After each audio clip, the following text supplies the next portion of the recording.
A couple years ago, my supervisor told me, I hope you don't take offense to this, but I would consider you as a rebel. And I was like, girl, I don't take that as an insult. I pride myself on pushing against the grain. What's up, y'all? Malaya Kishora back for action. I'm a licensed clinical therapist, certified comedic yoga instructor, and certified trauma-informed therapist. All right, y'all, let's do this. Let's talk about it. So growing up, y'all, I have always been a rebel. I have always pushed against things that did not align with me. Like, I remember my dad, he would be trying to instill a lot of BS. Like, I ain't gonna lie, my dad was very smart and had very, very great things that he taught me, but also there was a lot of nonsense that I'd be like, bro, what are you talking about? He would like literally bully me because I was very forgiving as a child. Like, I would like, people would do things to me and I ain't gonna lie to you, I would be like, okay, it's no biggie, I'm over it type shit. Like, it wasn't that big for me. And he would be like, you're a coward, you're weak for being forgiven, like type crazy shit. And I'm like, okay, what? And I remember just as a kid, I'd be like, that makes no sense. But and he would be mad because I didn't believe a lot of the things that he said, and because it just didn't make sense. And I feel like being a rebel is breaking a generational curse. There's the curse of staying small, staying silent, following all the rules, which is not liberating to you, to your spirit, for you to find your fullest and your true potential. And I just feel like if it didn't align with my spirit, I would rebel against it. Like, I'm just like, what? Who said this is true? Because I don't believe it at this point. We were taught to go to school, learn fake history, learn things that we literally never use because we were forced to be compliant. They wanted to force our compliance, force our obedience to authority. In reality, we should be obeying ourselves, obeying our spirits. And I'm not saying that there's not rules or different things that you should not follow, but I do believe that there are a lot of things that we should not be listening to, that they're projecting on us and telling us this is what you should do. Who made these rules up? Somebody help me understand, because I ain't make them up. Who made these rules up? I believe that there are spiritual laws that we should follow, but a lot of these rules, In school, we're not taught about finances. We're not taught about nervous system, healing your nervous system, regulating your nervous system, regulating your emotions, things that actually matter that we're going to use in real life. We're not taught about credit, about how to buy a house, how to build wealth, stability. None of the things that you should actually be learned about in school. We taught about shit that does not matter, or maybe even taught about actual real history, the real history of what actually has been going on. And I will be starting a series talking about a lot of different things because I love history. I'm so interested in history, and I've studied a lot of things in history, which has gained me the awareness to know that what we were taught is not true. Okay, just not true. So I'm gonna be real with y'all. Just like everybody else, I have definitely followed authority. I felt like I was obedient in a lot of aspects. I would find like little loopholes to rebel against. And I just decided this past year, I was like, you know what? No more loopholes, no more tiny rebellions. I'm burning my damn life to the ground, and we're going to start over and rewrite it all from scratch. And as a woman, I feel like you're always, especially black women are always taught to take care of every goddamn body, be the man and the woman in the family, in the house, in life, gotta do it all, and be caretakers, not take care of yourself, not do anything for you. And I'm gonna be honest with y'all, that rule has went out the window. I have had people and families tell me like, oh, you need to have a child because you're getting older, your eggs, blah blah blah. If my eggs shrivel up, baby, they shrivel up. Okay, what's meant for me will be for me. Right now, I don't want kids. I'm gonna be real with y'all. Have y'all met kids? Like, I love working with children. I feel like a lot of my career has been working with the youth, but I feel like to be a parent to them, that takes a lot of work. And I think people need to stop becoming parents if they have not taken care of themselves and they have not regulated their nervous system, healed themselves. Because guess what?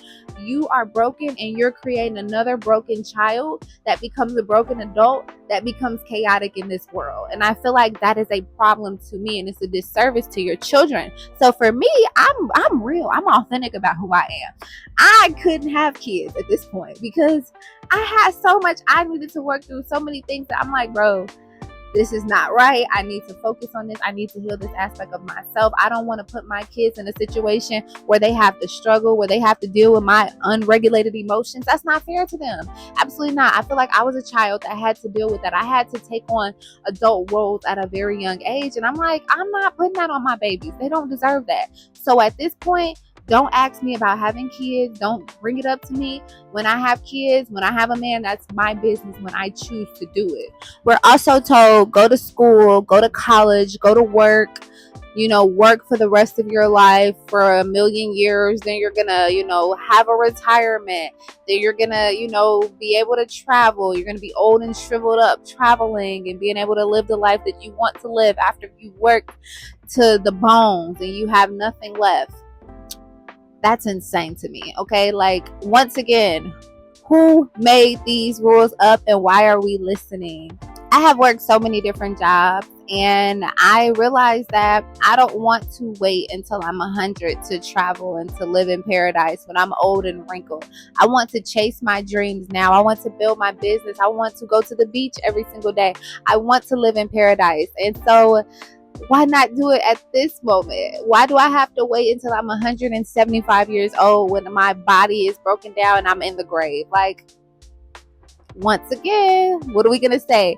Who made these rules up? And let me be clear, y'all. Being a rebel does not mean that I'm not terrified and I'm not scared and I'm up in here like, oh my God, I'm about to do this. Like, y'all, I be chicken shit scared, okay? I be terrified, okay? Like, with a lot of decisions I make, I'm like, oh my God, what am I doing? But if it does not scare you, then don't do it because you're going to stay in your comfort zone. And I just decided I'm done letting freeze consume me and being stuck in this survival loop of what if I should do this. No, I'm just doing it. Okay. I'm just putting myself out there and doing it. And I think about my ancestors, I have ancestors that were slaves and that didn't have these opportunities. They weren't able to read. They didn't get a chance to be educated. They weren't taught certain things. They were literally seen as 3/5 of a person. So they didn't have these same level of opportunities that I have. The things that I have, they prayed for it. So I believe that it is my obligation to take advantage of the things that they couldn't do, right? I'm doing this to break a generational curse, to put myself out there to heal the generation of people who stayed stuck, who stayed scared, who listened to the society that tried to consume them. Right now, I feel like I always say this. I feel like having social media is such a blessing. Having AI, having the level of technology that we do is a literal gift. And I know that there is a lot of people that are like, oh my God, you should be scared. You should be careful. I believe that everything has a positive and a negative charge to it, right? If you use social media to constantly be consumed by everybody else's life, to constantly scroll all day, to just be indulged in things that are not resonating with your spirit, of course it's a negative charge to it. But if you use these things as tools to help you get to the next level, baby, you've tapped in. And that's where your freedom lies, seeing the opportunities in everything. So I am currently reading Ayana Van Yacht's book, One Day My Soul Just Opened Up. Y'all, that book is so good. If you're like trying to figure out your path or just trying to navigate yourself as a human, I think that book is amazing. I remember my friend sent me that book like a couple years back. It was just like a random gift that she sent it to me, and y'all, I had not looked at it until I was like, you know what, I'm coming out here. I think this is a great book for me to read. And it's like a book where you journal and you document and you like do a morning like devotion and a evening like type of devotion with the book. It's very, very, very helpful. And in the book, she talks a lot about your fears and like just learning how to befriend your fears.